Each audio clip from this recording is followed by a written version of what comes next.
बिस्मिल्लाहिर्रहमानिर्रहीम अस्सलाम वालेकुम वरहमतुल्लाहि वबरकातुहू। सर स्टडी कर रहे हैं फिज़िक्स फर्स्ट ईयर। हमारे पास न्यू बुक है और इसका सेकंड चैप्टर फिनिश कर चुके हैं। तो आज इसके एमसीक्यू सॉल्व करेंगे और साथ साथ सीआरक्यू क्वेश्चंस भी सॉल्व करेंगे। ठीक है, तो यहाँ पे एक्सरसाइज स्टार्ट करते हैं जिसमें सेक्शन ए है, हमारे पास एमसीक्यूज हैं। और पहला सवाल कहता है कि to get a resultant displacement of 10 मीटर। रिजल्टेंट डिस्प्लेसमेंट मिलती है इसको, रिजल्टेंट मिलता है किसी वेक्टरों का, वो कितना होता है, वो 10 मीटर्स की क्वांटिटी होती है। टू डिस्प्लेसमेंट, दो डिस्प्लेसमेंट वेक्टर हैं of magnitude 6 metre and the 8 metre should be considered. फर्ज कर लें आपके पास दो डिस्प्लेसमेंट वेक्टर हैं, एक की लेंथ जो है वो 6 मीटर है, 6 मीटर है, दूसरे वाले की 8 मीटर है। और इन दोनों का जो रिजल्टेंट है वो कितना आता है, वो 10 आता है। मेरे पास सिंपल सा फार्मूला है, अभी देखें ऑप्शन पर नहीं जा रहा है, एक सिंपल सा फार्मूला है। जब भी आपको दो लेंथ दी हो और उनका रिजल्टेंट मालूम करने को कहे, तो अगर हम परपेंडिकुलर रखें, यानी कि एक को बेस कंसिडर करें और एक को परपेंडिकुलर कंसिडर करें, तो इन दोनों को स्क्वायरों को प्लस करके रेडिकल निकालें तो वो आएगा हमारे पास, उसका रिजल्टेंट आ जाएगा। तो यहाँ पे पैथागोरस थ्योरम जो हम पढ़ चुके हैं, 9th में मैट्रिक में पढ़ चुके हैं, वही इस्तेमाल किया हमने। ये एक वेक्टर ए था, उसने कहा दो डिस्प्लेसमेंट वेक्टर है, एक डिस्प्लेसमेंट यहाँ हुई, दूसरी यहाँ पर हुई। अगर वो परपेंडिकुलर हैं तो ये एप्लीकेबल है, अगर ये परपेंडिकुलर नहीं है तो ये एप्लीकेबल नहीं है, ये याद रखिएगा। पैरेलल के अंदर इस तरह से नहीं किया जाएगा, ये परपेंडिकुलर बेस पर निकाला जाता है। हमारे पास परपेंडिकुलर प्लस हाइपोटेन्यूज करके यानी पैथागोरस थ्योरम ही लगाते हैं, तब जाके ये रिजल्टेंट निकलता है हमारे पास। और पैथागोरस थ्योरम के अंदर वो 90 होते हैं बीच के अंदर। अगर चेक कर लेते हैं कि इन दोनों का जो परपेंडिकुलर यानी कि बेस पे पैथागोरस थ्योरम लगाते हैं, क्या ये निकलता है 10, तो चेक कर लीजिए। पहला वाला जो बेस है वो 6, परपेंडिकुलर 8 है, दोनों को स्क्वायर किया, 6 का 36, 8 का 64, प्लस किया 100, 100 का 10। तो इसका मतलब ये कि ये तो पैथागोरस थ्योरम से ही सॉल्व हो सकता है। पैथागोरस थ्योरम का मतलब ये कि वो परपेंडिकुलर हैं, दो वेक्टर आपस में जब परपेंडिकुलर होते हैं तो पैथागोरस थ्योरम अप्लाई किया जाता है। अब यहाँ पे चार ऑप्शंस हैं, अब ऑप्शंस पे जाएंगे। तो कहता है कि आपको एक डिस्प्लेसमेंट रिजल्टेंट मिला हुआ है 10 सेंटीमीटर का, दो वेक्टर हैं, एक 6 सेंटीमीटर है, सॉरी 10 मीटर था वो, 6 मीटर है, और दूसरा 8 मीटर है। ठीक है, अब क्या वो पैरेलल हैं, क्या वो एंटी पैरेलल हैं, एट एन एंगल ऑफ 45 पे हैं, या परपेंडिकुलर टू ईच अदर है। याद रख लीजिए, पैरेलल के अंदर पैथागोरस थ्योरम फॉलो नहीं करते। पैथागोरस थ्योरम का जो फार्मूला है वो परपेंडिकुलर में है आता है, एंटी पैरेलल में भी नहीं आता है। 45 तो हाफ हो गया, वो आता है परपेंडिकुलर में आता है हमारे पास। तो ऑप्शन क्या होगा इसका, डी आएगा आंसर इसका। ठीक है जी, समझ में आ गया आपको।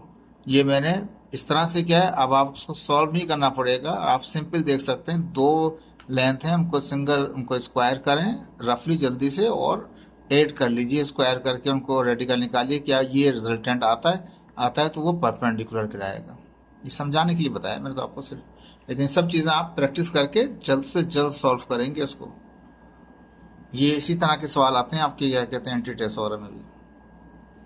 ठीक है जी, सेकंड क्वेश्चन आ गया हमारे पास। The velocity of a particle at an instant is 10 metre per second. ठीक है, एक पार्टिकल है, उसका इंस्टेंटेनियस यानी कि जो वेलोसिटी है वो कितनी आ रही है, एक स्टैंड के ऊपर, यानी स्टैंड मतलब एक पॉइंट पर, स्टैंड का देखो एक पॉइंट पर उसकी वेलोसिटी कितनी आती है, 10 मीटर पर सेकेंड आती है। आफ्टर 5 सेकेंड, 5 सेकेंड बाद क्या होता है, the velocity of the particle is 20 metre per second. जैसे 5 मिनट गुजरते हैं इस वेलोसिटी के बाद, तो उसकी वेलोसिटी कितनी हो जाती है, वो 20 मीटर पर सेकेंड हो जाती है। अभी यहाँ तक रखिए सिर्फ। ठीक है, दोबारा रिपीट करता हूँ इसको। वेलोसिटी पार्टिकल की, एक पार्टिकल मूव कर रहा है एट एन इंस्टेंट, इंस्टेंट का मतलब यहाँ पे लेंगे एक पॉइंट जिसके ऊपर उसकी फ्रीक्वेंसी, इसकी जो वेलोसिटी है कितनी है, 10 मीटर पर सेकेंड है। तो इस पॉइंट को मैं जो 10 वाला है उसको ए कंसिडर कर लिया, इस पर कितनी है, 10 मीटर पर सेकेंड लिख दिया। आफ्टर जैसे 5 सेकेंड गुजरे तो क्या हुआ, उसकी वेलोसिटी हो गई 20 मीटर पर सेकेंड हो गई। तो इनके दरमियान में जो टाइम है वो कितना है, वो 5 सेकेंड का है। एक वेलोसिटी 10 मीटर पर सेकेंड की, दूसरी वाली 20 मीटर पर सेकेंड, किसी भी समझाने के लिए आपको। ठीक है जी, अब कहता है the velocity 3 second before in metre per second, कहता है 3 सेकेंड पहले, ये 5 सेकेंड बाद था, आफ्टर 5 सेकेंड था, तो ये एक पॉइंट ए है, एक पॉइंट बी है, उसकी 10 दे रखी थी, उसकी 20 दे रखी थी, इनके दरमियान का टाइम 5 सेकेंड था। तो उसने अब कहा कि 3 सेकेंड पहले, बिफोर, तो इससे मैंने पीछे डॉटेड में दिखा दिया पॉइंट सी, ठीक है जी, इससे पीछे डॉटेड में दिखा दिया पॉइंट सी। बताइए 3 सेकेंड पहले वेलोसिटी क्या होगी? The velocity 3 second before, 3 second पहले क्या होगी? 5 सेकेंड बाद तो 20 है, तो 3 सेकेंड पहले क्या होगी इसकी वेलोसिटी? अब मैंने क्या किया, यहाँ पे कंसीडर कर लिया कि जो एक्सेलरेशन इन दो पॉइंट के दरमियान में होगा वही यहाँ पर होगा, यानी कि ये यूनिफॉर्म एक्सेलरेशन की एग्जाम्पल कंसीडर की हुई है।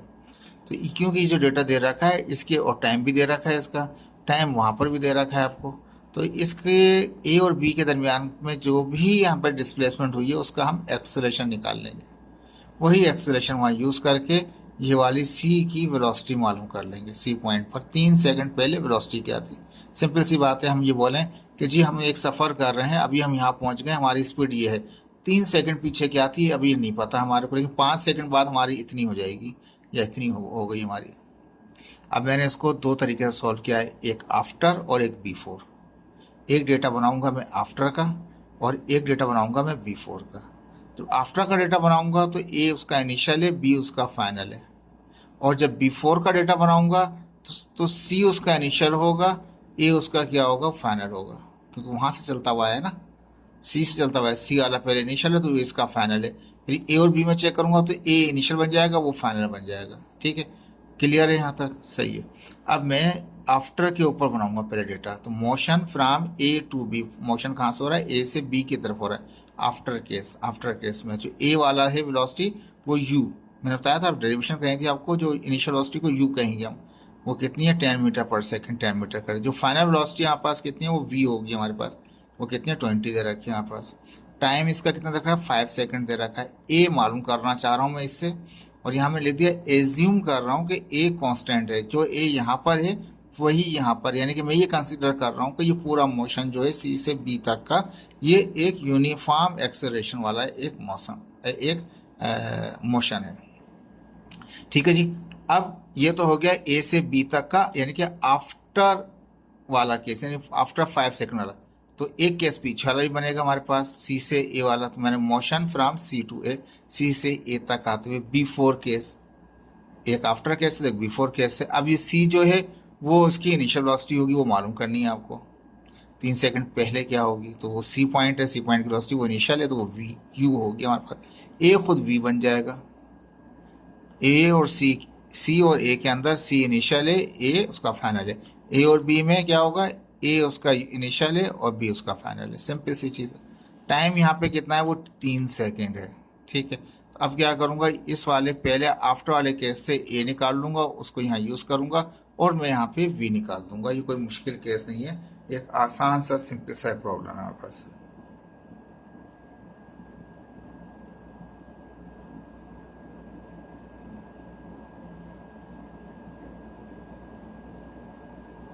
ठीक है जी।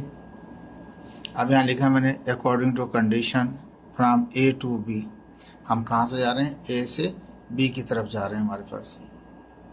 ठीक है जी। तो अब ए से जब बी जा रहे थे तो V F equal to we I plus A T, ये फॉर्मूला हमारे पास था। वी एफ को हम कहते हैं वी कहते हैं यहाँ पे, अब नई इक्वेशन के मुताबिक।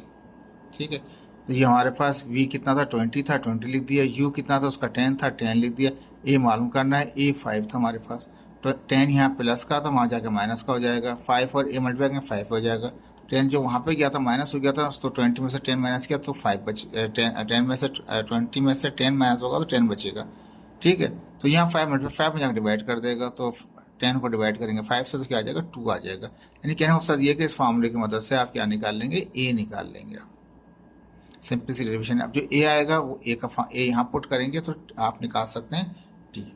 देखें ये थोड़ा सा ये लेंथी दे रखा है, लॉन्ग की तरह से दे रखा है, लेकिन ये स्पीड अप करके करना पड़ेगा, और हो सकता है बुक के अंदर थोड़ा सा डेटा चेंज भी, एग्जाम के अंदर इसका डेटा चेंज भी कर दें वो। अकॉर्डिंग टू क्वेश्चन मोशन कर रहे हैं सी से ए की तरफ, सी वाला इनिशियल पॉइंट है, ए वाला फाइनल है। तो जो सी वाली वेलोसिटी है वो u है और ए वाली v है हमारे पास at। तो a के ऊपर 10 मीटर पर सेकंड थी, पीछे देखा था हमने वो 10 आ गया। u हमें मालूम करना है सी वाली वेलोसिटी। a अभी निकाला है 2, टाइम कितना था 3 सेकंड पीछे का कहा था, तो t की जगह 3 कर दिया। 2 3 6 हो गया, 6 यहाँ प्लस का हो जाएगा माइनस का हो जाएगा, 10 में से 6 जाएगा कितना आ जाएगा 4 आ जाएगा। तो आपका आंसर क्या लगेगा यहाँ पे 4 आपका राइट आंसर है। ठीक है जी। इसके बाद आ जाए क्वेश्चन नंबर इसके 3 के ऊपर।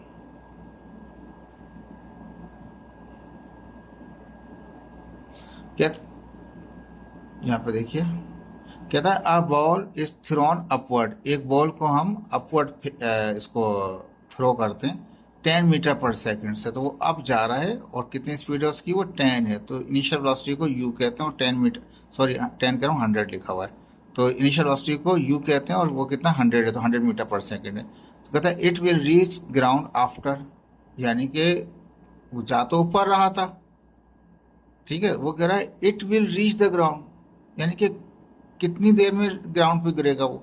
इसका मतलब जाने का टाइम भी मालूम कीजिए और आने का टाइम मालूम कीजिए, दोनों टाइम चाहिए। तो एक टाइम निकाल लेंगे, जितनी देर ही जाने मिलेगा इतनी देर वो आने मिलेगा। ठीक है जी। तो इनिशियल वेलोसिटी कितनी वो 100 है।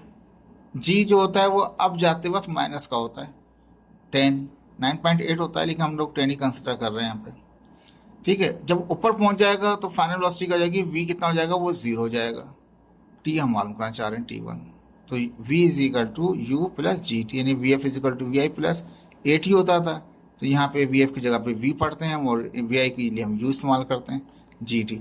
वी एफ कितना है इसका, ये जो यू है सॉरी v जो है इसका जो फाइनल वेलोसिटी है वो v जो है वो कितना 0 0 कर दिया। इनिशियल वेलोसिटी कितनी हो 100 थी, 100 लिख दिया। g कितना है वो g माइनस का 10 माइनस का 10, t मालूम करना है आपको। तो यहाँ पे क्या होगा 100 यहाँ प्लस का वहाँ जाके माइनस का हो जाएगा, यहाँ प्लस माइनस माइनस का 10 t1 हो जाएगा, माइनस से माइनस कर दिया 10 यहाँ पे 10 डिवाइड करेगा, t1 कितना आ जाएगा हमारे पास, ये सिंपल सा है, ये t1 आ जाएगा जी 10 आ जाएगा हमारे पास। तो जितना टाइम इसने नीचे से ऊपर जाने में लिया है इतना ही टाइम वो ऊपर से नीचे आने में लेगा। According to question total time क्या होगा t1 प्लस t2, जितना टाइम जाने का है इतना टाइम ही आने का, टोटल कितना हो गया 20। इसका राइट आंसर कितना हो गया आपके पास वो 20 हो गया, 20 सेकेंड इसका आंसर होगा, जो आंसर आपका बी है। ठीक है, यहाँ पे जो है ये बी दे रखा है 20 हमारे पास। ठीक है जी। इससे पहले जो क्वेश्चन नंबर 2 था ए था, पहले ए1 को दोबारा रिपीट कर रहा था आपको, तो वो परपेंडिकुलर था, आंसर डी था आपका। पहले का आंसर क्या था वो डी था परपेंडिकुलर के ऐसे। दूसरे में आंसर क्या था हमारे पास, वो निकला था हमारे पास 4 निकल के आया था।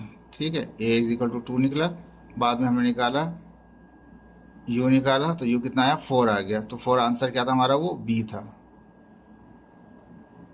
तो फिर b इसका 4 आंसर है। ठीक है जी।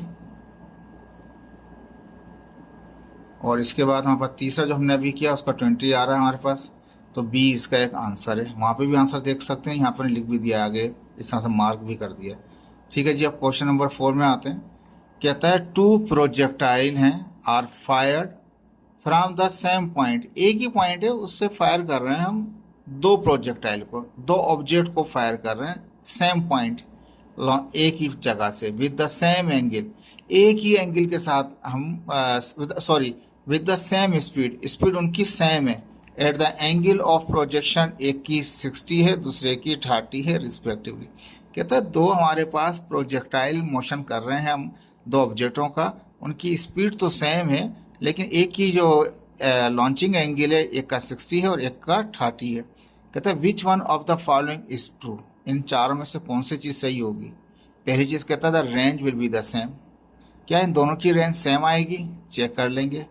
There maximum height will be the same, तो जी ये तो याद रख लीजिए, जब भी इस तरह का आप सेम स्पीड ज़रूर हो लेकिन मुख्तलिफ एंगल से उसको लॉन्च करेंगे तो जाहिर बात है जिसका एंगल कम है तो ज़्यादा ऊपर नहीं जाएगा, वो तो नीचे ही रहेगा, जिसका एंगल ज़्यादा है वो इतना ही ऊपर वर्टिकल जाएगा। तो ये जो their maximum height will be same, ये तो ऑप्शन कैंसिल हो गया, ये तो कभी हो ही नहीं सकता। जब एंगलों में फ़र्क है तो उनकी हाइट सेम नहीं हो सकती। सी में कहता है रेंज चेक कर देंगे, लेकिन बी आंसर तो कैंसिल हो गया, ये हो ही नहीं सकता क्योंकि एंगल में इतना फ़र्क है तो वो इनकी हाइटों में ज़्यादा फ़र्क आएगा। जो 60 वाला है वो ज़्यादा हाइट पे जाएगा, 30 वाला कम हाइट पे जाएगा। ठीक है, तो मैक्सिमम हाइट तो ये सेम है ही नहीं। Their landing velocity will be the same, तो जी नहीं, ऐसा हो ही नहीं सकता, क्योंकि जब वो 30 का एंगल है तो वो एकदम से स्प्रेड होके गिरेगा, आगे जाके स्लिप होके गिरेगा वो।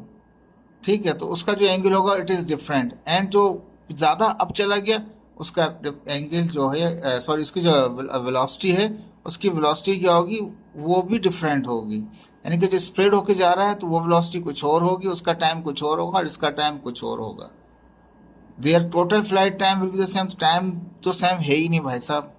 दोनों के एंगल की फ़र्क है, दोनों के हाइट में फ़र्क आ चुका है, दोनों के टाइम में फ़र्क आ जाएगा, तो टाइम भी सेम नहीं है, हाइट भी सेम नहीं है, और उनकी वेलोसिटी भी सेम नहीं होती। रेंज चेक करते हैं, रेंज क्या है, तो एक बार 60 पुट करके चेक करेंगे, एक बार 30। मैंने क्या किया, यहाँ पे 2 कॉलम कर दिए मैंने, और डेटा को एक बार मैंने सॉल्व किया 60 से, एक बार जगह पे सॉल्व किया 30 से। फार्मूला होता है रेंज का, initial velocity square sine 2 theta by G. Initial velocity दोनों की ही केस में सेम है, तो वी नॉट ये रहेगा, जी भी दोनों का सेम रहेगा। ग्रेविटी में कोई जी का चेंजिंग नहीं होती, सेम इक्वल रहता है, जी भी सेम रहेगा उसका। साइन 2 थीटा, तो 2 अपनी जगह पे, थीटा पहले क्या पुट करेंगे हम, 60 पुट कर देंगे, तो 60 को 2 से मल्टीप्लाई करेंगे 120 होगा। 120 का जब साइन निकालते हैं आप तो वो आता है 0.866। वी नॉट अपनी जगह पे, जी अपनी जगह पे, ये दोनों, ये कांस्टेंट रहेगा दोनों के लिए, वेलोसिटी और टी दोनों के लिए कांस्टेंट रहेगा। अब सेकंड वाला क्या था, वो हमने 30 से लॉन्च किया था, 30 को 2 से मल्टीप्लाई करेंगे 60 होगा, साइन 60 निकालेंगे तो 0.866। इसका मतलब ये कि दोनों की रेंज सेम बनेगी, दोनों का वी नॉट और जी कैंसिल हो जाएगा, तो ये इसका मतलब दोनों की रेंज इक्वल आ रही है बिल्कुल, range will be the same, answer a आ जाएगा। ठीक है, वैसे तो आंसर आप वैसे सॉल्व मैंने सॉल्व किए हैं, लेकिन सॉल्व की ज़रूरत नहीं थी वैसे, सी समझाने के लिए सॉल्व किया मैंने आपको, या आप यहीं से ही समझ सकते हैं सवाल को। हाइट इसकी ज़्यादा होगी 60 वाले की, 30 वाले की कम होगी, पहली चीज़, सेम नहीं हो सकता। फ्लाइट टाइम उसका ज़्यादा हो जाएगा, वो ज़्यादा ऊपर गया ज़्यादा देर में नीचे आएगा, ये कम ऊपर गया जल्दी नीचे ले आएगा, दोनों के टाइम में फ़र्क आएगा, सेम नहीं आएगा। दोनों की स्पीड, वो जो स्पीड जिसका जो एंगल है, इसका एंगल ही चेंज होगा और उसका भी एंगल चेंज होगा, तो क्या होगा, दोनों की स्पीडों में फ़र्क होगा। और ये रेंज आप ऑप्शन था, पहले ही स्टेप में आप रेंज कर सकते थे, लेकिन हमने चेक करके दिखा दिया आपको कि answer, right answer is the range. Range उनकी क्या होती है, वो सेम होती है। ठीक है, अब यहाँ पे कहता है, फिफ्थ में कहता है the ratio of the numerical value of the average velocity and the average speed of a body is always, क्या वो यूनिटी 1 होती है, 1 और लेस देन 1 होती है, 1 होती है या 1 से 1 और उसके साथ ज़्यादा भी होती है क्या, लेस देन यूनिटी या 1 से कम होती है। तो ये सिंपल सा सवाल है, इसका आंसर बी है, क्योंकि उसको मैं समझा दूंगा अभी आपको। ठीक है, कभी भी नहीं भूलेंगे आप इस चीज़ को। देखिए, 2 चीज़ें हैं, यहाँ बात कर रहा है, एक बात कर रहा है आपके पास यहाँ पे एवरेज वेलोसिटी की, एक एवरेज स्पीड की। देखें, स्पीड जो है वो स्केलर क्वांटिटी है, और स्पीड में जो होता है वो डिस्टेंस आता है, और जो वेलोसिटी होता है उसके अंदर डिस्प्लेसमेंट आता है। बहुत बड़ा डिफरेंस है इन दोनों के अंदर। अब देखिए, यहाँ दिखा दिया, यहाँ पे एक पॉइंट ये है और एक पॉइंट ये है, यहाँ से यहाँ तक का जो शॉर्टेस्ट फास्ट डिस्टेंस है उसको डिस्प्लेसमेंट कहते हैं, कम से कम फासले को डिस्प्लेसमेंट कहते हैं, और एक फासला जो घूमता घामता जा रहा है वो डिस्टेंस कहलाता है, क्योंकि उसकी डायरेक्शन नहीं होती, इसकी डायरेक्शन होती है। ये स्केलर, ये वेक्टर है, वो स्केलर है हमारे पास। ये हमारे पास एवरेज वेलोसिटी निकल आएगी, इसके लिए डिस्प्लेसमेंट इस्तेमाल करेंगे, स्पीड, एवरेज स्पीड के लिए डिस्टेंस इस्तेमाल करेंगे। डिस्टेंस ज़्यादा होता है, डिस्प्लेसमेंट कम होता है। ठीक है, अब कम वाली चीज़ को डिवाइड करें ज़्यादा वाली चीज़ से, तो अगर 2 ही पॉसिबिलिटीज़ हैं, अगर ये दोनों बराबर हैं तो 1 आ जाएगा, और अगर ये बराबर नहीं है तो ये कभी भी डिस्टेंस जो है ना वो छोटा नहीं हो सकता डिस्प्लेसमेंट से। तो ये हमेशा क्या, ये ज़्यादा ही होगा, बराबर होगा या ज़्यादा होगा। ज़्यादा है, छोटी रकम को डिवाइड करेगा ना तो 1 से कम हो जाएगी। तो आंसर इसका पहली स्टेप में आप चेक कर सकते हैं, यूनिटी और लेस, आंसर बी था इसका। लेकिन फिर भी मैंने आपको इसको सॉल्व किया है कि सॉल्व किस तरीके से कर सकते हैं और किस तरह साबित करेंगे इस बात को। अब देखिए, यहाँ पे एवरेज वेलोसिटी क्या होती है, उसमें डिस्प्लेसमेंट को डिवाइड करते हैं हम टाइम से। एवरेज स्पीड में क्या होता है, डिस्टेंस को डिवाइड करते हैं टाइम से। अब सवाल में क्या था, सवाल में आते हैं दोबारा से। एक तो ये मूव ज़्यादा तेज़ कर रहा है हमारा, ठीक है। ओ भाई रुक जाओ, रेशो गिरा था, रेशो किसका, वेलोसिटी का स्पीड के साथ, यानी वेलोसिटी को ऊपर रखेंगे, स्पीड को हम नीचे रखेंगे। तो मैंने इसका फार्मूला रख दिया। वेलोसिटी का फार्मूला क्या है, displacement divide by time. Speed का फार्मूला क्या है, क्योंकि इस वेलोसिटी को डिवाइड कर रहे हैं स्पीड से, तो वेलोसिटी की फार्मूला ऊपर, स्पीड का नीचे। वो डिस्प्लेसमेंट बाय टाइम था और स्पीड डिस्टेंस बाय टाइम से टाइम कट गया, तो क्या बचेगा हमारे पास, डिस्प्लेसमेंट अपॉन टाइम बचेगा मेरे पास। ठीक है जी, मेरे पास क्या होता है, डिस्प्लेसमेंट अपॉन टाइम। अब दोनों केस जो पहले कह रहा था आपको, दोनों बराबर हो सकते हैं, तो 1 हो जाएगा, यूनिटी हो जाएगा। लेकिन कभी भी डिस्प्लेसमेंट बड़ा नहीं हो सकता डिस्टेंस से, समझ में आ रही है, कभी भी बड़ा नहीं हो सकता डिस्प्लेसमेंट डिस्टेंस से, क्योंकि डिस्प्लेसमेंट इज द, याद कीजिए 9th मैट्रिक याद कीजिए, शॉर्टेस्ट डिस्टेंस को डिस्प्लेसमेंट कहते हैं वेक्टर के अंदर, ये शॉर्टेस्ट होता है। अब छोटी रकम को डिवाइड करेंगे बड़ी रकम से, तो क्या होगा, वो 1 से भी छोटा आएगा, तो यूनिटी और लेस। मैंने दूसरी तरफ अंदाज में लिख दिया 1 और लेस देन 1, इस तरह नहीं लिखा हुआ हो, इस तरह लिखा हो तब भी आंसर यही होगा, 1 और लेस देन 1, या यूनिटी का मतलब 1 ही होता है, यूनिटी और लेस, 1 और less than 1। Answer B is the right answer. ठीक है जी, अब चलते हैं इसके हम क्वेश्चन नंबर 6 की तरफ, यानी कि 6 जो पार्ट है हमारे पास।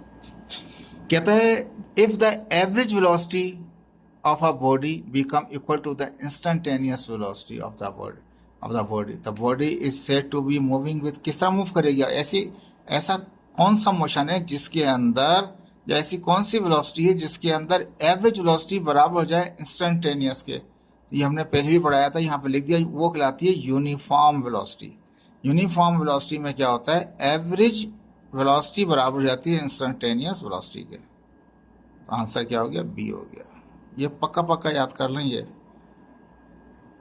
मैंने आपको जब वेलोसिटी की टाइप्स पढ़ा रहा था वहाँ पे भी डिफाइन कराया था, ये आपको नोट करके लिखाया था बात ही।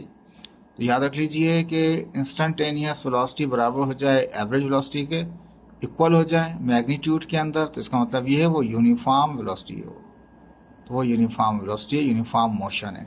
ठीक है जी, आंसर बी। अब इसका 7वां पार्ट आता है, कहता है at the top of the trajectory of a projectile, यानी कि टॉप यानी कि मैक्सिमम हाइट वाला, द एक्सेलरेशन इज मैक्सिमम। क्या एक्सेलरेशन मैक्सिमम होता है या मिनिमम होता है, कम से कम होता है, या ऊपर जाके कम हो जाता है, या जीरो हो जाता है, या जी होता है। याद रख लीजिए पूरे मोशन के अंदर जी जो है वो कांस्टेंट ही रहता है, जी पूरे मोशन के अंदर कांस्टेंट रहता है। हाइट मुख्तलिफ हो सकती है, यहाँ पे कुछ होगी, यहाँ पे कुछ होगी, यहाँ मैक्सिमम होगी, फिर कम चली आएगी। ठीक है, और जो वेलोसिटी है इसके 2 कंपोनेंट होते हैं, एक एक्स कंपोनेंट और एक वाई कंपोनेंट। वाई कंपोनेंट तो चेंज हो रहा होता है उसका, लेकिन एक्स कंपोनेंट भी पूरे मोशन के अंदर सेम रहता है। 2 चीज़ें सेम रहती हैं, एक्स कंपोनेंट वेलोसिटी का, और एक जी कांस्टेंट रहता है। तो यानी कि जो टॉप पे पहुंच गया तो एक्सेलरेशन बराबर होता है जी के। Answer is that D. ये तो मैं फिगर बना दी, लेकिन इसको अंडरस्टूड चीज़ है ये। ठीक है, ये मजे का सवाल दे दिया। At what angle the range of the projectile become equal to the height of the projectile. कहता है क्या एंगल होगा इनमें से, जो ये रेंज आती है, रेंज क्या है, जहां से लॉन्च किया है और जहां पे वो लैंड किया है, जहां से लॉन्च हुआ और लैंड हुआ, ये दरम्यान का जो फासला है ये रेंज है। कहता है वो एंगल कितना होगा जिसके अंदर ये पूरा रेंज, जितना ये फासला है ना, इतनी ही इसकी हाइट हो। यानी कि अगर ये यहाँ से यहाँ तक 10 मीटर है तो हाइट भी कितनी हो उसकी, 10 मीटर हो। अगर यहाँ से यहाँ तक 200 मीटर है तो ये हाइट भी कितनी हो, मैक्सिमली 200 मीटर हो। वो एंगल कौन सा है, तो कहता है वो एंगल होता है 75.96 होता है हमारे पास, जिसके ऊपर हाइट और रेंज आपस में बराबर रहते हैं। मतलब हाइट होती है रेंज के, कब, जब एंगल 75.96 होता है। अब यहाँ पे 76 दे रखा है, 65 है, 45 है, 30 है, तो ये अप्रॉक्सीमेटली करीब है। सी रखेंगे आंसर इसका। तो 75.96 एंगल के ऊपर क्या होता है, कोई प्रोजेक्टाइल मोशन हो, कोई भी स्पीड हो उसकी, जितनी रेंज, जितनी हाइट लेगा ना, इतनी ही दूर जाके गिरेगा वो। ठीक है जी, मैक्सिमम हाइट वाला सवाल जो हमने पढ़ाया था वो अलग था कि जब 45 रखेंगे तो मैक्सिमम फासला तय करेगा। दो बातें हो गई हैं, दो एंगल आ गए हैं, एक मैक्सिमम रेंज वाला और एक मैक्सिमम हाइट वाला। मैक्सिमम हाइट के लिए 75.96 है, मैक्सिमम रेंज के लिए क्या है 45 एंगल होना चाहिए। वो सवाल नहीं दिया हुआ इसने यहाँ पे, लेकिन फिर भी आपको पता होना चाहिए। ठीक है, इसके बाद इसका नवा पार्ट है हमारे पास, देखें समझने का है। और ये सॉल्व मैंने इसलिए किया है सवाल, ये इतने लंबे सॉल्व नहीं करने हैं आपको कैलकुलेटर चला के बहुत तेजी से करना ही है। The angle at which the dot product, कौन सी प्रोडक्ट, डॉट वाली product, become equal to the cross product. कहता है कौन सा एंगल इसमें से ऐसा है जिसके अंदर डॉट प्रोडक्ट और क्रॉस प्रोडक्ट बराबर हो जाएंगे आपस में। तो जाहिर बात है मैंने कंसिडर कर लिया, एक वेक्टर ए है एक बी है समझाने के लिए। अब आप क्या करेंगे, आपको सिंपल पता है जो डॉट प्रोडक्ट होती है उसमें कॉस थीटा होता है और जो क्रॉस प्रोडक्ट होती है उसमें साइन थीटा होता है। ये तो कभी हमने सुना ही नहीं है ना, 65, 76 वाला 70 वाला उसमें सुना है मैक्सिमम हाइट वाले में, वैसा नहीं सुना हमने। लेकिन तीन हमने डिग्रीज पढ़ी हैं, एक 30 की, एक 45 की, एक 60 की और चौथी वाली 90 की पढ़ी है, जिसमें हमने कैलकुलेशन बनाई होती है, ट्रिग्नोमेट्री पढ़ी होती है हमने। ये दो से चेक कर लें आप, एक बार cos 30 रखें, एक बार sin 30 रख लें, एक बार cos 45 रख लें, एक बार sin 45 रख लें। देख लें किसमें सेम आ जाता है, जिसमें वो सेम आ जाए वही राइट एंगल है आपका, जिसपे वो दोनों के दोनों बराबर हो जाएंगे। मैंने यहाँ सॉल्व करके दिखाया आपको, ये कैलकुलेटर से 2 मिनट में हो जाएगा ये। अब मैंने क्या दिखाया, एक डॉट प्रोडक्ट दिखाई, जब ये डॉट खत्म करते हैं तो मैग्नीट्यूड आता है, डॉट खत्म होता है तो क्रॉस आ जाता है। एक बार 45 रखा, ठीक है, ऑप्शन जो बी दे रखा था, तो ये अपनी जगह पे मैग्नीट्यूड है, ये अपनी जगह पे रहा। मैंने कॉस जो है एंगल क्या आ 45 कर दिया, कितना आ गया, कॉस 45 आ गया 0.707। ये मैग्नीट्यूड है, चाहे डॉट में भी ये वही रहेंगे, क्रॉस में भी ये वही रहेंगे, फर्क यहाँ आएगा एंगल के अंदर, ठीक है ना। अगेन पुट, अब मैंने क्या पुट किया, एक बार तो 45, एक बार 30 पुट कर दिया। जब 30 पुट किया cos 30 के अंदर, इसी इक्वेशन 1 के अंदर जो थीटा की जगह पे, तो cos 45 किया तो 0.707 आ गया, जब 30 किया तो 0.866 आ गया। ये तो डॉट में आ गया। अब क्रॉस में चेक कर लेता हूँ मैं, ठीक है। तो क्रॉस में जो चेक करूंगा तो मैंने क्या किया, यहाँ पे वही क्रॉस है तो मैग्नीट्यूड आएगा, लेकिन साइन क्रॉस हटता है साइन थीटा आता है, डॉट हटता है कॉस थीटा आता है। डॉट में कॉस थीटा है, क्रॉस में साइन थीटा। एक बार 45 रखा, जब 45 रखा तो 0.707 आ गया। जब 30 रखा तो क्या आ गया देखें, जब 30 रखा, साइन 30 रखा तो 0.5 आ गया, सेम नहीं आया, ठीक है। अब मैं इसको थोड़ा सा इसको छोटा कर दूँ आपको समझाने के लिए, नजर आने के लिए। अब देख लीजिए आप, जो डॉट किया था मैंने वो कितना 0.707, 45 पे कितना 0.707, साइन 45 पे क्या 0.707, 45 एंगल के ऊपर क्या होगा, ये दोनों के दोनों आपस में क्या होंगे, बराबर हो जाएंगे। 30 पे तो आ नहीं रहे, दूसरे वाले इतने फेमिलियर नहीं है, उन पे नहीं आएंगे, तो इस पे ही चेक कर सकते हैं हम 30, 45, 60, 90, ठीक है। ये चेक कर लिया, ये मैंने सॉल्व किए हैं। आप डायरेक्ट कैलकुलेटर से करेंगे आपको अंदाज हो जाएगा 45 कितना और ये कितना है, ठीक है जी। ये हो गया आपका। अब इसके बाद इसका 10वां पार्ट है,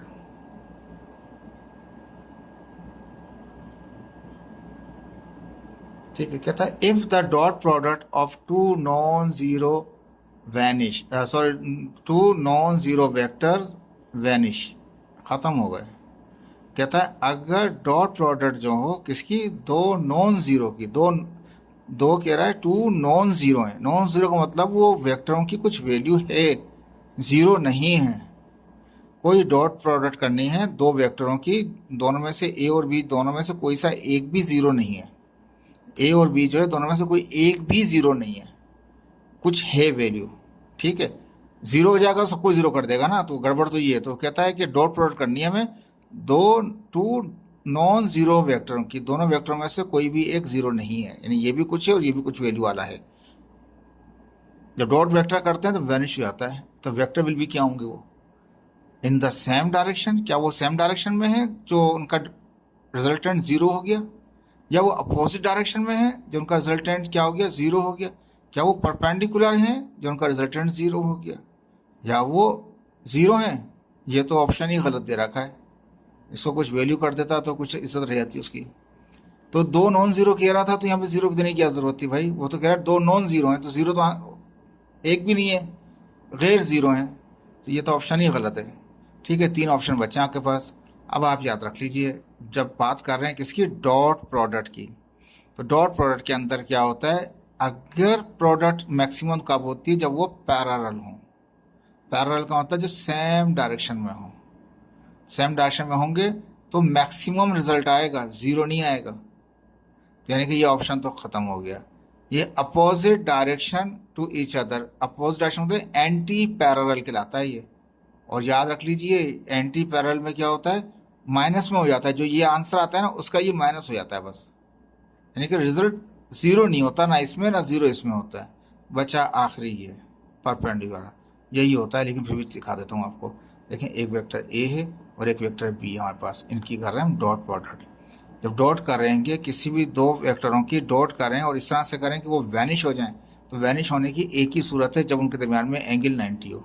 क्योंकि जब 90 रखेंगे तो cos 90 क्या होता है, वो जीरो आता है, वो सबको उड़ा देगा, जीरो कर दिया। और दूसरा केस में यहाँ पे दिखाया आपको कि ये 2 वेक्टरों को पैरेलल दिखा दिया, इन लाइन दिखा दिया, एक ही लाइन में दिखा दिया। जब एक ही सिम्ट में जा रहे हैं तो एंगल क्या होगा, जीरो होगा। जीरो पुट करेंगे तो मैक्सिमम आ जाएगा। मैंने कहा ना सेम डायरेक्शन, तो वो पैरेलल हो गए, same direction parallel, angle zero. तो डॉट प्रोडक्ट है तो cos थीटा है, दोनों में cos थीटा है। लेकिन पैरेलल है तो जीरो पुट करेंगे, परपेंडिकुलर है तो 90 पुट करेंगे। परपेंडिकुलर रख के 90 पुट किया, जीरो हो गया। पैरेलल करके जीरो पुट किया, मैक्सिमम आ गया। और अपोजिट में क्या होगा, ये माइनस आ जाएगा बस यहाँ पे, और कुछ नहीं है। समझ आ रही बात, 1 की बजाय क्या आएगा, -1 आएगा। तो ये सारा का सारा रिजल्ट इनका मैग्नीट्यूड नेगेटिव होगा। और इसके अंदर यानी कि जो सेम डायरेक्शन वाला था उसमें क्या होगा, वो प्लस में होगा, अपोजिट वाले में माइनस में होगा। लेकिन जीरो नहीं होगा, जीरो एक ही हो सकता है जब वो आपस में परपेंडिकुलर हो, 90 का एंगल हो। ठीक है जी, ये आपके हो गए मेरे पास MCQs हो गए। आसान थे, थोड़े से एक्स्ट्रा नॉलेज वाले थे, थोड़ा समझ के करेंगे इसको, 2-3 बार समझेंगे। देखें, ये मैंने सॉल्व कराया है, आप वैसे भी कर सकते हैं। डॉट प्रोडक्ट है तो पैरेलल के अंदर मैक्सिमम होता है, सेम डायरेक्शन होता है पैरेलल। अपोजिट डायरेक्शन का मतलब है एंटी पैरेलल, लेकिन रिजल्ट कुछ होगा, जीरो तो बात कर दो। परपेंडिकुलर वो केस होता है जिसमें वो जीरो हो जाता है। मैं रिवर्स जा रहा हूँ ताकि आपको ये क्लियर करता जाऊँ डायरेक्ट किस तरह से करेंगे आप। अब यहाँ पे क्या हुआ था, तो एंगल चेक करना था स्केलर प्रोडक्ट का कि वो किसके ऊपर आपस में स्केलर प्रोडक्ट यानी डॉट प्रोडक्ट बराबर आ जाती है क्रॉस प्रोडक्ट की, वो एंगल कौन सा है। तो ये फेमिलियर नहीं है एंगल्स। अगर ये फर्ज कर लिया यहाँ पे 60 और 90 भी होता तो फिर आप क्या करते, चारों को चेक करते। चारों को चेक करने का तरीका कार क्या है आपको, आप कैलकुलेटर के अंदर सब ये बात कर रहे हैं किसकी, डॉट और क्रॉस की बात कर रहा है। तो एक बार सबको चेक कर लें साइन थीटा के साथ, एक बार सबको चेक कर लें कॉस थीटा के साथ। कोई एक ही जगह होगी जहाँ पे सेम होगा, वो सेम जगह थी, वो 45। ठीक है, इतना बड़ा सॉल्व करने की जरूरत नहीं है। कैलकुलेटर से एक बार साइन से निकाल लें, एक बार कोस से निकाल लें, पता जाएगा कौन सा आ जाएगा। बहुत शॉर्ट है, ये याद रख लीजिएगा। रेंज बराबर हो जाए हाइट के तो वो एंगल होता है 75.96, यानी कि अप्रोक्सीमेटली 76। कुछ सोचने की जरूरत ही नहीं है, 30, 60, 45 कुछ भी समझ होती। जहाँ पे रेंज बराबर हो जाए हाइट के तो वो एंगल फिक्स होता है। एक सवाल और था जो पहले पढ़ा था, मैक्सिमम रेंज में क्या होता है, जब एंगल 45 हो। बस ये जहन में होना चाहिए, कुछ सॉल्व करने की ज़रूरत ही नहीं है, फिगर बनाने की ज़रूरत भी नहीं है आपको। अभी सवाल था ट्रेजेक्टरी के ऊपर, कहता है कि the top of the trajectory maximum height के ऊपर एक्सलेशन क्या होगा, कम हो जाएगा, मिनिमम होगा, जीरो होगा। भाई साहब वो तो कांस्टेंट ही रहता है, वो चेंज ही नहीं होता, वो जी के बराबर होता है, वो एक ही स्टेप में, कुछ सोचने की ज़रूरत ही नहीं है। ठीक है, फिर यहाँ पे था एवरेज वेलोसिटी बराबर हो जाए इंस्टेंटेनियस के तो वो कौन सा मोशन होगा, वो यूनिफॉर्म होगा। ये नोट्स में पढ़ाया था, नोट करके वो याद कराया था कि याद कर लीजिएगा इस बात को। ठीक है, ये रेशो वाला, रेशो में क्या कर रहा है देखें, इसको बड़ा केयरफुली देखिएगा, ऐसा नहीं एंट्री टेस्ट के अंदर उलट कर दे इसको। एवरेज वेलोसिटी को हमने चेक किया है एवरेज स्पीड से, अगर आप इसको उलट कर दें, एवरेज स्पीड कर दें और इसको एवरेज वेलोसिटी कर दें तो रिजल्ट चेंज हो जाएगा आपका। यानी कि अगर मैं यहाँ पे वेलोसिटी की जगह स्पीड कर दूं और स्पीड की जगह वेलोसिटी कर दूं तो ऊपर मुझे स्पीड रखना पड़ेगा, नीचे वेलोसिटी रखना पड़ेगा। तो ऊपर चला जाएगा डिस्टेंस, नीचे आ जाएगा डिस्प्लेसमेंट। तो वो ज़ाबते बराबर हो गए तो 1 तो हो जाएगा, लेकिन फिर दूसरा आंसर क्या आएगा, वो ये वाला चला जाएगा यूनिटी एंड और मोर वाला चला जाएगा ऑप्शन। एक लम्हे में सोच लिया आपने। देखें इसे यहाँ से उसने उड़ा के चेंज किया, इसको यहाँ से वेलोसिटी था इसको स्पीड कर दिया, और ये स्पीड था इसको वेलोसिटी कर दिया, तो फिर ये आंसर यहाँ की बजाय यहाँ चला जाएगा ये, क्योंकि वो एक केस में बराबर होंगे तो यूनिटी हो जाएगा। लेकिन जब वो डिस्टेंस ऊपर चला गया तो डिस्टेंस हमेशा ही ज़्यादा होगा, तो वो 1 से ज़्यादा ही आएगा आंसर, तो ये आंसर हो जाएगा। देखें थोड़ा सा माइन्यूट फ़र्क है, स्पीड कर दें यहाँ पे एवरेज वेलोसिटी की जगह एवरेज स्पीड कर दें, और यहाँ पे हम एवरेज वेलोसिटी कर दें, तो आंसर फिर ये होगा। ज़्यादा सोचने की ज़रूरत ही नहीं है इसमें।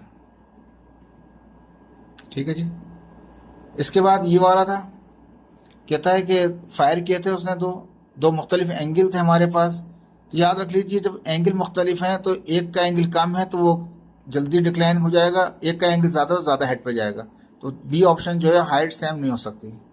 अब डी वाला आंसर बताता हूँ साथ में नीचे ही उसके, तो जो 30 वाला है वो जल्दी आ जाएगा रेंज पे, और वो क्या कहते हैं यानी कि वो उसका टाइम जल्दी आ जाएगा, लेकिन जो 6 वाला है वो ज़्यादा हाइट लेगा, प्रोजेक्टाइल टाइम ज़्यादा हो जाएगा उसका, वो भी सेम नहीं होगा।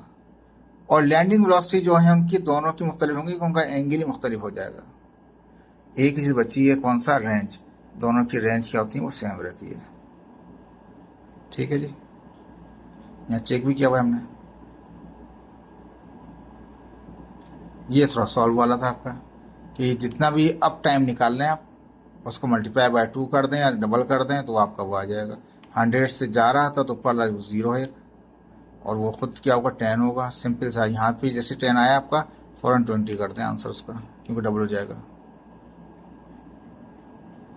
हाँ, ये सवाल ऐसे ही होगा, इसको समझदारी से करना पड़ेगा आपको, ये मैंने करा दिया था आपको पहले।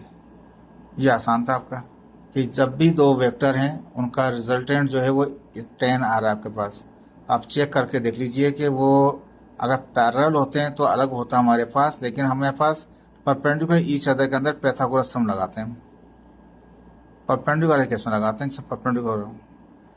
ठीक है, तो परपेंडिकुलर में क्या होता है? 90 एंगल होता है उसके अंदर, तो उसमें क्या होता है इनका इसका भी स्क्वायर उसका भी स्क्वायर करें तो ये आना चाहिए। आप चेक करा, अगर वो आ गया सेम तो इसका मतलब वो परपेंडिकुलर है। सब बहुत आसान थे, ये मुश्किल नहीं थे आपके।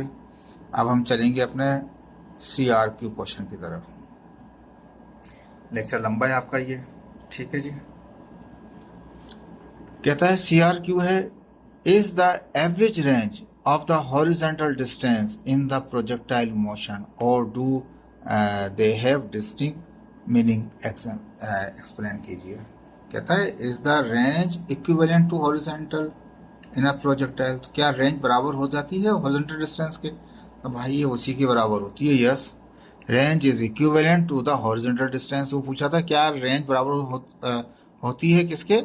हॉरिजॉन्टल डिस्टेंस का, तो उसी के बराबर ही होती है। जो जितनी रेंज आती है वो हॉरिजॉन्टल डिस्टेंस ही कवर कर रहा होता है प्रोजेक्टाइल। अगर कोई फ़र्क है तो बता दीजिए, फ़र्क क्या है? फ़र्क कुछ भी नहीं है, सिंपल सा है उसका। तो कहता है कि yes, range is equivalent to horizontal distance in projectile motion shown down. जितनी ये एक्स बढ़ता जाए, जितना ये रेंज बढ़ेगी वही उसका एक्स कहलाएगा, हॉरिजॉन्टल डिस्टेंस कहलाएगा हमारे पास। Range and horizontal distance have the same meaning, दोनों का सेम ही मतलब है, कोई अलग नहीं है भाई जो आप पूछ रहे हो। Because both are the distance travel from the launching position to the landing position, दोनों एक ही फासले लॉन्चिंग से, लॉन्चिंग एंगल से लेके, लॉन्चिंग पोजीशन से लेके लैंडिंग पोजीशन तक का जो फासले हैं दोनों सेम ही है। It depends on the launching angle and the initial velocity of the by using the formula. दो चीज़ों पर डिपेंड करता है। जी तो कांस्टेंट है, जी सब जगह ही कांस्टेंट है। ठीक है, टू एक तो लॉन्चिंग एंगल जो थीटा है, और दूसरा उसकी वेलोसिटी के ऊपर डिपेंड करता है ये जो रेंज है इसकी। ठीक है जी, तो ये थीटा अपनी जगह पर आ गया, वी नॉट का ये फार्मूला होता है। मैक्सिमम रेंज कब होती है? मैंने लिख दिया यहाँ पे, मैक्सिमम रेंज और horizontal distance can be achieve by using the launching angle at 45। जब लॉन्चिंग एंगल कितना हो? 45 का हो, तो वो मैक्सिमम रेंज पर चला जाएगा। वो आसान था, मुश्किल नहीं था, ये आपने पहले भी पढ़ा हुआ है सारा का सारा।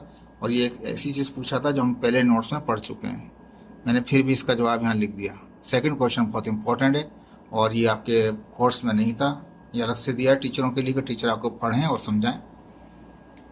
कहता है if air resistance is taken into account, कहता है अगर आप काउंट करें, इंक्लूड करें किसको?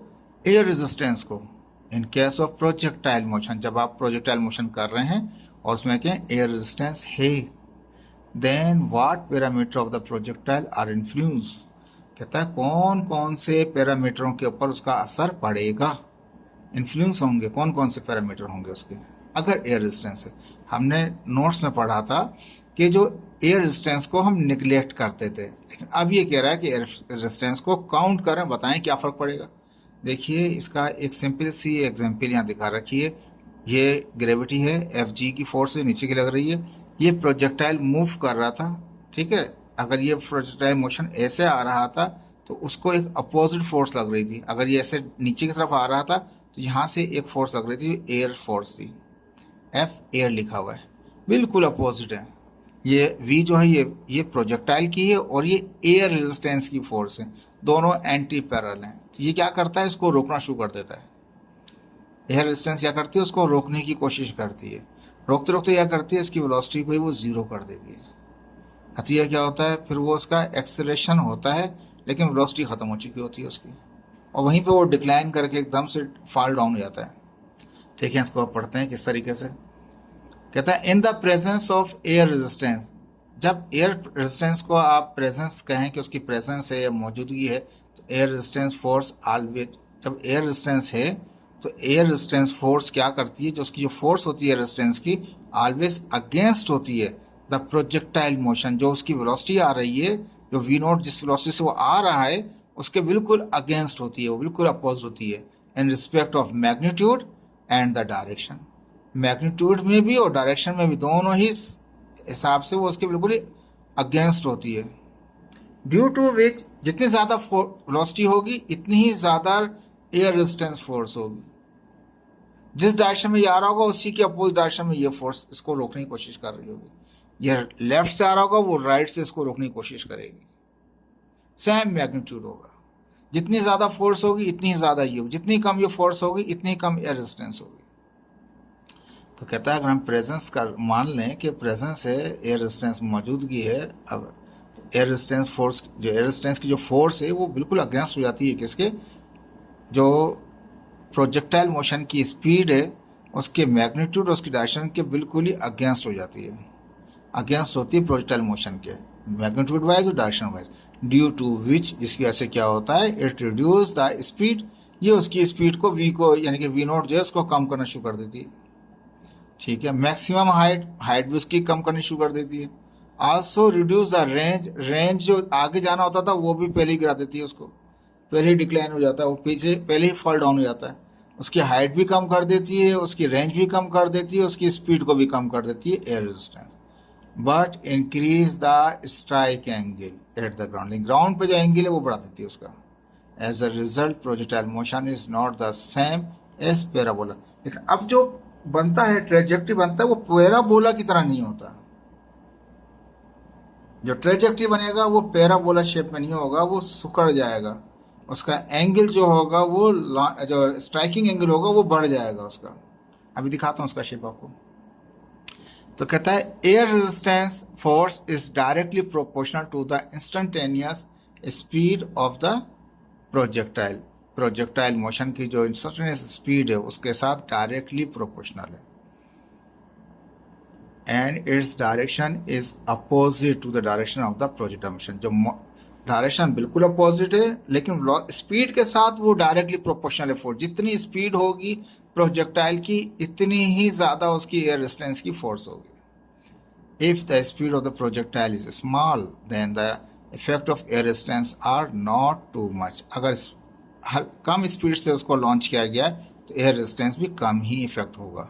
If the speed of the projectile is high और हायर, ज़्यादा और ज़्यादा हो, then effect of air resistance have the high and the higher.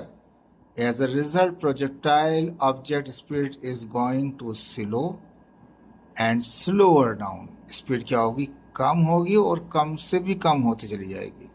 और AY ये क्या है, एक्सेलरेशन है, वर्टिकल एक्सेलरेशन है, जो G कहते हैं, -G कहते हैं, is also going to decrease, कहता है अब वो जाके वो डिक्रीज होना शुरू हो जाएगी। हमने पढ़ा था प्रोजेक्टाइल मोशन में कि जो जी होता है वो कांस्टेंट रहता है थ्रू आउट मोशन, लेकिन एयर रेजिस्टेंस की वजह से क्या होता है, वो जो माइनस जी होता है वो अब डिक्रीज होना शुरू हो जाएगा to the level of zero. कहाँ पहुंचने की कोशिश करेगा, वो ज़ीरो की तरफ पहुंचने की कोशिश करेगा। And finally range and the horizontal distance will be reduce and shorten.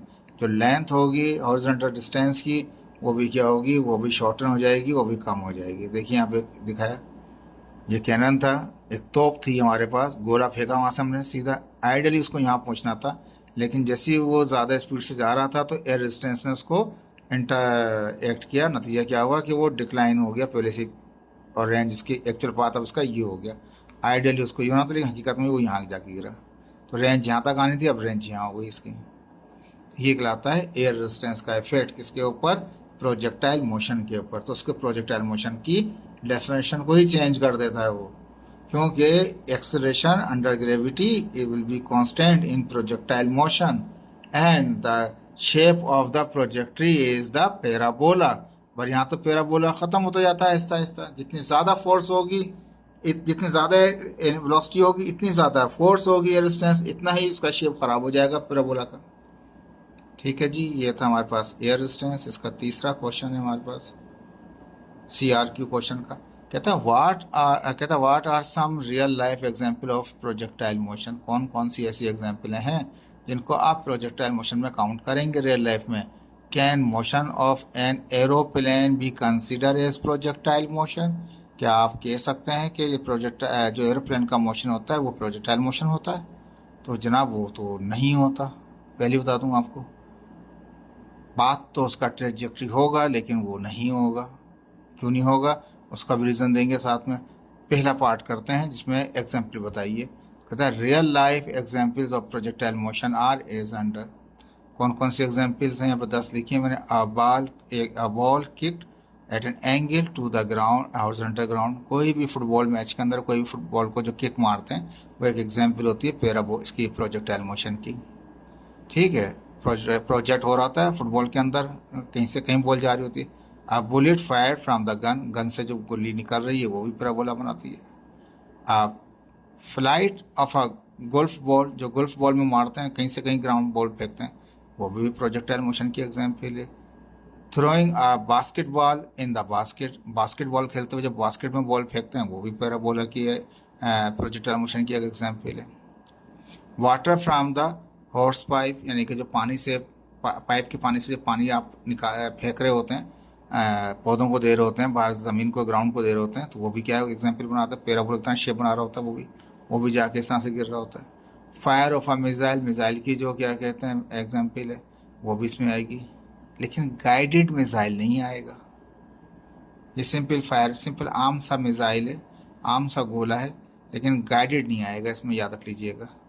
Long jump, जो लॉन्ग जंप करते हैं वो भी एक एग्जाम्पल है। फायरिंग आ कैनन, एक तोप से जो गोला फेंकते हैं, कहते हैं ना किस तोपों की सलामी दे रहे हैं जनाब, वो जो तोपों की सलामी है वो कैनन ही होता है, तोप जो होती है कैनन ही कहते हैं उसको। उसकी जो फायर करते हैं वो भी गोला पैराबोला बनाता है। वॉलीबॉल जो खेल रहे होते हैं बच्चे, यहाँ से वहाँ फेंकते हैं, वहाँ से यहाँ फेंकते हैं, वो भी पैराबोला की प्रोजेक्टाइल मोशन में होता है हमारे पास। वो भी बेसबॉल, जो बेसबॉल अमेरिका में खेला जाता है, पाकिस्तान में तो नहीं खेलते, तो वो भी क्या कहते हैं एक एग्जाम्पल है। पाकिस्तान में एक गेम खेलते हैं गिल्ली डंडा बचपन के अंदर, वो भी पैराबोला होता है, वो भी प्रोजेक्टाइल होता है आपका। बहुत सारे आ जाएंगे जनाब एग्जाम्पल्स हैं, मैं फिर बचपन सारा सबका आ जाएगा सामने यहाँ पे। ठीक है जी, आगे चलते हैं। सॉरी, ये तो हो गया हमारा पहला पार्ट। दूसरा पार्ट ये था, can motion of an aeroplane be consider as projectile motion. क्या आप कंसिडर कर सकते हैं एरोप्लेन को कि वो एक प्रोजेक्टाइल मोशन है। देखें, ये हम पास कॉमनवेल्थ के अंदर हम इसको इंग्लिश के अंदर हम इसको एरोप्लेन कहते हैं, लेकिन अमेरिकन एयरप्लेन कहते हैं। अगर कहीं एयरप्लेन कह रहा हो तब भी बात वही होगी। ठीक है, समझ लीजिएगा इसको। अब ये कहता है कि क्या एरोप्लेन का जो फंक्शन है क्या वो प्रोजेक्टाइल मोशन होता है। तो पहली बात कह दें वो नहीं होगा, लेकिन कैसे नहीं होगा वो बताएंगे भाई यहाँ पे आपको।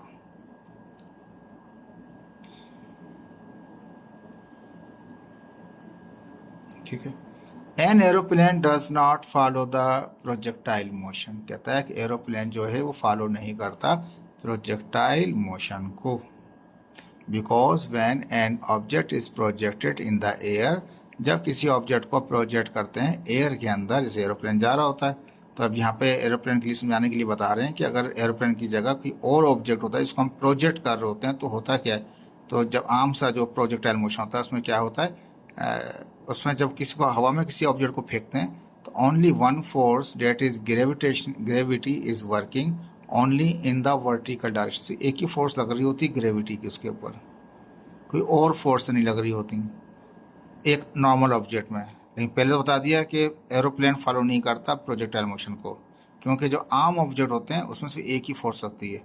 For the ideal case ignoring the air resistance, जो आइडियल केस हम पढ़ते हैं उसमें हम इग्नोर कर देते हैं एयर रेजिस्टेंस को, एंड अदर एरोडायनामिक फोर्सेस, जो आम प्रोजेक्टाइल मोशन पढ़ रहे होते हैं उसमें हम एयर रेजिस्टेंस को भी काउंट नहीं करते और एरोडायनामिक्स जो फोर्सेस होती हैं उनको भी काउंट नहीं कर रहे होते।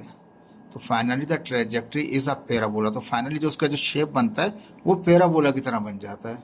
And motion is depending on initial velocity and the launching angle, और जो पैराबोला होता है वो सिर्फ दो चीज़ों पर डिपेंड कर रहा होता है, एक आपका इनिशियल वेलोसिटी के ऊपर और दूसरा आपका लॉन्चिंग एंगल के ऊपर। जी तो कांस्टेंट ही होता है, लेकिन वेलोसिटी, इनिशियल वेलोसिटी और लॉन्चिंग एंगल पर डिपेंड कर रहा होता है पैराबोला। ये बताया हमें सिंपल कि ये वजह होती हैं प्रोजेक्टाइल मोशन की, कि उसमें हम इग्नोर करते हैं एयर रेजिस्टेंस को, एरोडायनामिक फोर्सेसों को भी इंक्लूड नहीं करते, इग्नोर कर देते हैं। शेप पैराबोला बनती है और उसमें इनिशियल वेलोसिटी और लॉन्चिंग एंगल के ऊपर ही वो डिपेंड कर रहा होता है ट्रेजेक्ट्री। अब एरोप्लेन जो हमने मना किया कि वो नहीं फॉलो करता, उसकी वजह क्या? In aeroplane air resistance and other aerodynamics forces are acting and taking off trajectory is also not the parabola। देखें खुद ही बता दिया उसने वहां पे आगे जाके, थोड़ा इसको ऊपर कर लेते हैं।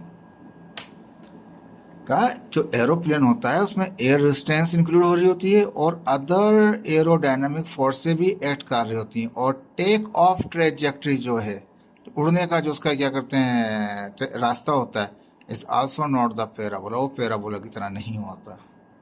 Because aeroplane move forward with the help of engine and gain lift from the wings, और अपने विंग्स से गेन करके वो अप उड़ता है एकदम से, वहाँ पे वो अंडर ग्रेविटी होता है, यहाँ पे ये इंजन की हेल्प से आगे मूव कर रहा होता है। And having the ability to change their speed, और इसमें सलाहियत होती है अपनी स्पीड को भी चेंज करने की और डायरेक्शन को एट एनी मूवमेंट, किसी भी वक्त में अपनी स्पीड को डायरेक्शन को चेंज कर सकता है। मैंने गाइडेड मिसाइल को निकाल दिया था ना, इसी वजह से निकाला था कि वो भी क्या करता है अपनी पोजीशन चेंज करता है, स्पीड चेंज करता है। तो इसलिए जो स्पीड चेंज कर रहे हो अपनी डायरेक्शन चेंज कर सकता है, उसको प्रोजेक्टाइल मोशन नहीं कहेंगे, और वो भी इंजन पे चल रहा होता है गाइडेड मिसाइल जो होता है। और जो एक सिंपल मिसाइल होता है वो तो एक गोला होता है, ऐसे गोले जाके फेंक दिया, ठीक है। तो अब याद देखिए बहुत इंपॉर्टेंट बात की इसने यहाँ पे, इसने बता दिया यहाँ पे जो फॉरवर्ड मूव करता है तो वो इंजन की हेल्प से करता है और विंग की वजह से वो अप लिफ्ट करता है, वो ज्ञान लिफ्ट करता है। एंड उसके अंदर एबिलिटी होती है स्पीड चेंज करने की और डायरेक्शन को भी चेंज करने की। The path of the projectile is parabolic, जहाज उड़ा गया और वापस उतर गया। देखें तो शक्ल में तो अगर जहाँ से चला था और जहाँ पे उतरा है उसका शेप देखें आप, जब भी प्लेन में सफ़र कर रहे हो दिखा रहा होता है जी आपकी डेस्टिनेशन इस तरह से जा रही है, आप इस तरह से आप लैंड करने वाले। बज़ाहिर तो आप जिसको देख रहे हैं तो वो तो पैराबोलिक ही है। तो लिखा the path of the projectile is parabolic but it does not projectile motion, लेकिन ये प्रोजेक्टाइल मोशन नहीं कहेंगे। शक्ल में तो ये पैराबोलिक नजर आ रहा है पूरा मोशन, लेकिन ये मोशन प्रोजेक्टाइल नहीं है, ठीक है, क्योंकि ये अंडर ग्रेविटी नहीं है, ये ऑन अपने उसके वजह से चेंज कर रहा है, मूव कर रहा है, स्पीड अप हो रहा है, डायरेक्शन चेंज कर रहा है। ये इसका चौथा पार्ट आ गया। Where do we use the concept of speed and velocity in our daily life? Can give some example? ये एग्जाम्पल दिखाई है हमने। तो स्पीड क्या होती है थोड़ा सा क्लियर कर लेते हैं इसको यहाँ पे। तो when कहता है when use speed to measure how quickly we can get from one place to another place, एक जगह से दूसरी जगह कितनी जल्दी आप पहुँच सकते हैं, वो आपके लिए स्पीड आपके लिए हेल्प करता है। वो आप मेजर करते हैं स्पीड को कि आप कितनी जल्दी कहीं से कहाँ पहुँच सकते हैं, एक जगह से दूसरी जगह कैसे पहुँच सकते हैं आप।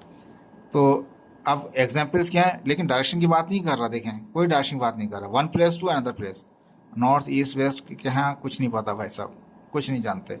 तो वी यूज़ हम इस्तेमाल करते हैं स्पीड को मेजरमेंट करने के लिए कितनी जल्दी हम पहुंच सकते हैं एक जगह से दूसरी जगह। A car on the highway, car highway पर जा रही है, कहाँ जा रही है? कराची से हैदराबाद आ रही है, हब जा रही है, कोयटा जा रही है, गवादर जा रही है, कहाँ जा रही है? Don't know. The train is moving from one station to another station. Karachi से हैदराबाद तो आएगी, पता है। कराची से पीछे तो कहीं नहीं जाती, समुद्र में तो नहीं जाती, वो आगे ही जाएगी वो। लेकिन ये एक जनरली बात कर रहा है, मैं कराची की मिसाल नहीं दे रहा। कहीं से कहीं किसी एक स्टेशन दूसरे स्टेशन पर जो ट्रेन मूव कर रही है। और roller coaster moving on his track, roller coaster अपने ट्रैक में मूव कर रहा है, कहाँ जा रहा है पता ही नहीं, अब जा रहा था, नीचे आ रहा था, राइट लेफ्ट, अब कहाँ था।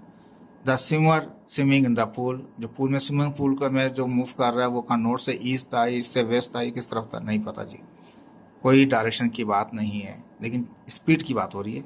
The bullet fire from a gun, gun से बुलेट फायर कर दिया हमने, कहीं जा रहा है, कहाँ जा रही है बात पता ही नहीं है। वेलोसिटी में थोड़ा सा तरीका होगा, देखिए उसमें कोई डायरेक्शन नहीं है। वी यूज़ वेलोसिटी, हम इस्तेमाल करते हैं वेलोसिटी को to navigate,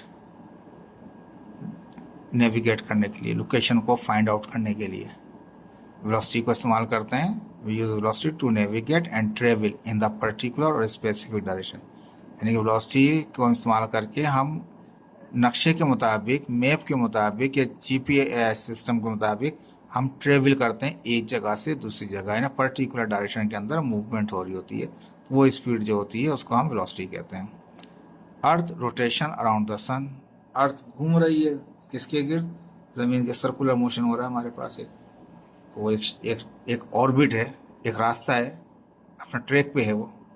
moons orbital motion around the earth, अब मून अर्थ के है, अर्थ मून के पीछे है, ठीक है जी। The velocity of the train at 90 kilometre per hour from Karachi to Lahore, अब देखो डायरेक्शन दे दी ना उसमें कि 90 किलोमीटर पर आवर की रफ्तार से ट्रेन जा रही है कराची से लाहौर की तरफ, ठीक है जी। फ्लाइट ट्रेजेक्ट्री, जो फ्लाइट की ट्रेजेक्ट्री होती है वो भी स्पीड होती है, वो वेलोसिटी होती है, सॉरी वेलोसिटी होती है। Daily walk from home to park, घर से पार्क की तरफ जाते हुए, ठीक है जी। तो ये एक सिंपल छोटे से एग्जाम्पल थे, ये सवाल तो नहीं, बाकी पहले वाले बड़े इंपॉर्टेंट सवाल थे आपके। देखिए लास्ट क्वेश्चन भी आ रहा है, ये बहुत इंपॉर्टेंट है, इसका सारे CRQ क्वेश्चंस हैं। Can an object have an initial velocity of 0, कहता है कोई ऐसा ऑब्जेक्ट है जिसकी इनिशियल वेलोसिटी 0 हो जाए and still experience uniform accelerated motion, और 0 वेलोसिटी के बाद उसकी जो वेलोसिटी, उसका एक्सेलरेशन हो वो यूनिफॉर्म एक्सेलरेशन हो। अभी थोड़ी देर पहले पढ़ के आए, यही डायग्राम दिखाई थी मैंने आपको। ये जो एयर फोर्स थी वो इस प्रोजेक्टाइल फोर्स वेलोसिटी को कम करती ले आती है, 0 कर देती है। एक्सेलरेशन भी एक लिमिट ऐसे आती है, वो भी 0 हो जाता है, लेकिन बाद में फिर वो अंडर ग्रेविटी मूव कर रहा होता है। कहता है it is possible, yes it is possible, कहता है क्या ये हो सकता है कि वेलोसिटी उसकी इनिशियल 0 हो जाए? तो कहता है कि ये पॉसिबल है object to have 0 initial velocity but having uniform acceleration, लेकिन उसका जो एक्सेलरेशन हो वो यूनिफॉर्म हो रहा, वेलोसिटी 0 हो जाएगी। जब वो ज़्यादा हो, बराबर, इसको ये डिक्लाइन करे, कम करेगा इसको, ठीक है।